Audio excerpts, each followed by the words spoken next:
नमस्कार, मैं हूं आलोक जोशी और आप देख रहे हैं बेज अड्डा। और बेज अड्डा में आज हम बात करेंगे विदेशी शेयर बाजार की, विदेशी ईटीएफ की और भारत के लोग विदेश में पैसा लगाने के जो रास्ते ढूंढते हैं उनकी। सेबी ने म्यूचुअल फंड्स को कहा है कि आप विदेशों के ईटीएफ में, एक्सचेंज ट्रेडेड फंड्स में जो पैसा लगाते हैं उसको 1 अप्रैल से बंद कर दें। वजह क्या है? वजह यह है कि $1 अरब की एक लिमिट है इन फंड्स में पैसा लगाने की, और वो लिमिट करीब करीब अब भरने जा रही है, यानी खत्म होने जा रही है। और इसीलिए सेबी ने कहा है कि ये लिमिट ब्रीच हो रही है, इसको आप रोक दें। हालांकि साथ में उसमें क्लैरिफिकेशन है कि अगर कोई म्यूचुअल फंड कंपनी, और ये होता कैसे है, आपने भारत में एक म्यूचुअल फंड में पैसा लगाया क्योंकि आप अमेरिका के बाजार में, यूरोप के बाजार में, चीन के बाजार में कहीं भी पैसा लगाना चाहते थे, और वो म्यूचुअल फंड वो फंड ऑफ फंड कहलाता है जो विदेश में किसी एक्सचेंज ट्रेडेड फंड में पैसा लगा रहा है, वहां के इंडेक्स में पैसा लगा रहा है, क्योंकि वहां वो अलग अलग स्टॉक्स में पोजीशन नहीं लेना चाहता है, उन शेयरों में पैसा लगाने से बचता है। भारत के बहुत सारे म्यूचुअल फंड मैनेजर कहते हैं कि साहब अमेरिका की कंपनियों में हम पैसा नहीं लगाते हैं क्योंकि हमें उनका धंधा समझ में नहीं आता है। हम कहीं भी पैसा लगाने के लिए उस धंधे को समझना जरूरी है।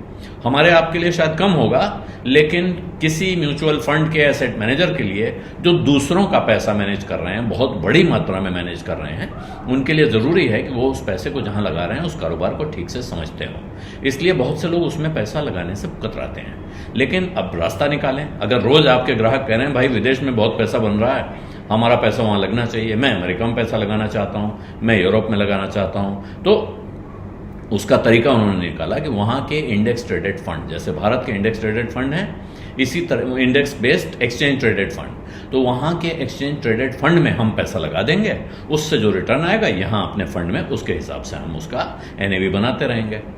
लेकिन अब ये इधर ज्यादा हो गया है तमाम लोगों में, खास तौर पे पिछले दिनों जब एनवीडिया के शेयर की चर्चा चली तो लगभग बाजार में इन्वेस्ट करने वाले सभी लोगों ने हिसाब लगाया, हमने कहीं एनवीडिया खरीद लिया होता तो हम कितनी कमाई होती है हमारी। इसी तरह से वो फैंग स्टॉक्स हैं, जो टेक्नोलॉजी स्टॉक्स हैं न्यू एज के, उसमें लोग सोचते हैं कि अगर इसमें हमारा पैसा लगा होता तो हम कितना कमाते। इसको एक तरह से इस इच्छा को पूरा करने के लिए म्यूचुअल फंड वहां के एक्सचेंज ट्रेडेड फंड्स में पैसा लगाते रहे हैं। लेकिन क्योंकि ये लिमिट पूरी हो रही है, इसलिए सेबी ने कहा है कि फिलहाल आप इसको रोकें। और दूसरा एक और चीज कही गई है कि अब जो पैसा आप वहां लगाते हैं, इस पैसे का हिसाब करंट मार्केट वैल्यू से न लगाएं, जो पैसा आपने लगाया है उससे लगाएं। यानी कि आपने $100 लगाए थे, उसका दाम बढ़ के आज $400 हो गया, तो आप ये ना कहें कि हमारी $400 की इन्वेस्टमेंट है, आप यही बताएं कि हमने वहां $100 लगाया था। ये क्यों, इसको समझिए।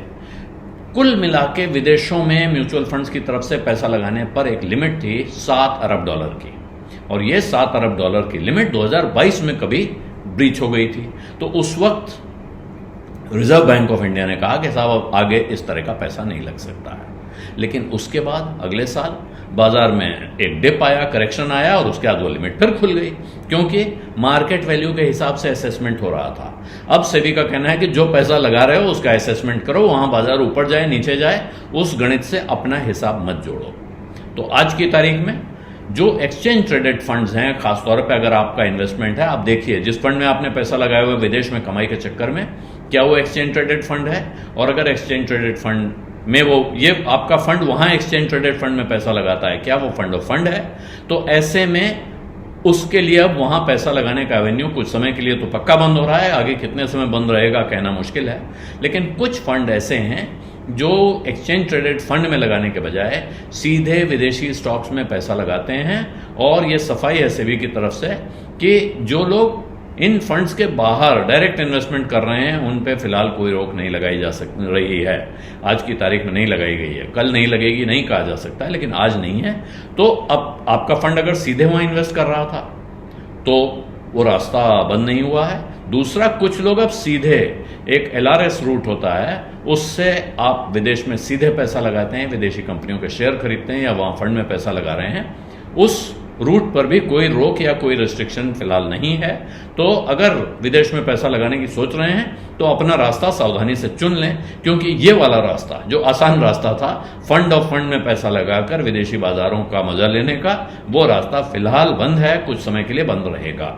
बेज अड्डा में आज इतना ही, अब इजाजत दीजिए। धन्यवाद, नमस्कार। बिस्तक आपके लिए लाया है प्रीमियम मेंबरशिप प्रोग्राम, जहां आपको मिलेंगे कई सारे फायदे, जिनमें मार्केट न्यूज़लेटर, लाइव चैट पर आपके सवालों के सबसे पहले जवाब, मार्केट आउटलुक, वीकेंड पर मार्केट स्कैन, एंकर्स के साथ चैट और भी बहुत कुछ। इस प्रीमियम सब्सक्रिप्शन में 3 तरह के प्लान्स हैं, सिल्वर, गोल्ड और प्लैटिनम, जिनकी शुरुआत मात्र 159 रुपए महीने से होती है। इससे जुड़ना भी बेहद आसान है। बिस्तक के YouTube चैनल पर जाएं, ज्वाइन बटन पर क्लिक करें और अपना प्लान सिलेक्ट करें। बस बन गए आप हमारे प्रीमियम मेंबर।